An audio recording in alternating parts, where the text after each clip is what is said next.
C'est à la base donc 2 éducateurs qui viennent du nord de la France. Ils ont eu cette envie un peu folle de venir en Ardèche. C'était une ruine. Ensuite, il y a quelques personnes en situation de handicap qui sont arrivées avec eux. Et petit à petit, c'est devenu le Cros d'Ouzon. Il y a une belle histoire derrière. Je suis arrivée au Cros d'Ouzon en tant que saisonnière en 2005. J'ai été embauchée en 2009 après ma licence de psychologie. Là, ça fait 1 an et demi que je travaille ici. Ça fait 27 ans au mois de mars de cette année.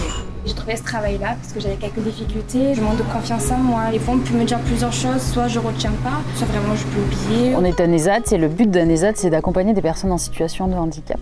On accompagne beaucoup de personnes avec des problématiques différentes et le but d'un ESAT, c'est qu'ils puissent travailler avec des personnes qui sont là pour les accompagner afin de pouvoir, pour certains, intégrer le milieu ordinaire. Pour d'autres, le projet sera de rester en ESAT jusqu'au départ à la retraite. Ouais, je préfère avoir un métier que de rien faire, que de rester sans travailler. Dans le travail, c'est vraiment les moniteurs d'atelier qui sont en permanence avec les usagers ESAT. Et nous, sur le service d'accompagnement à la vie sociale, on accompagne les personnes en dehors de leur temps de travail. Notre travail, c'est accueillir, c'est accompagner, créer du lien avec les personnes extérieures aussi. C'est l'inclusion, de toute façon. On est au cœur des missions de la Mutualité française.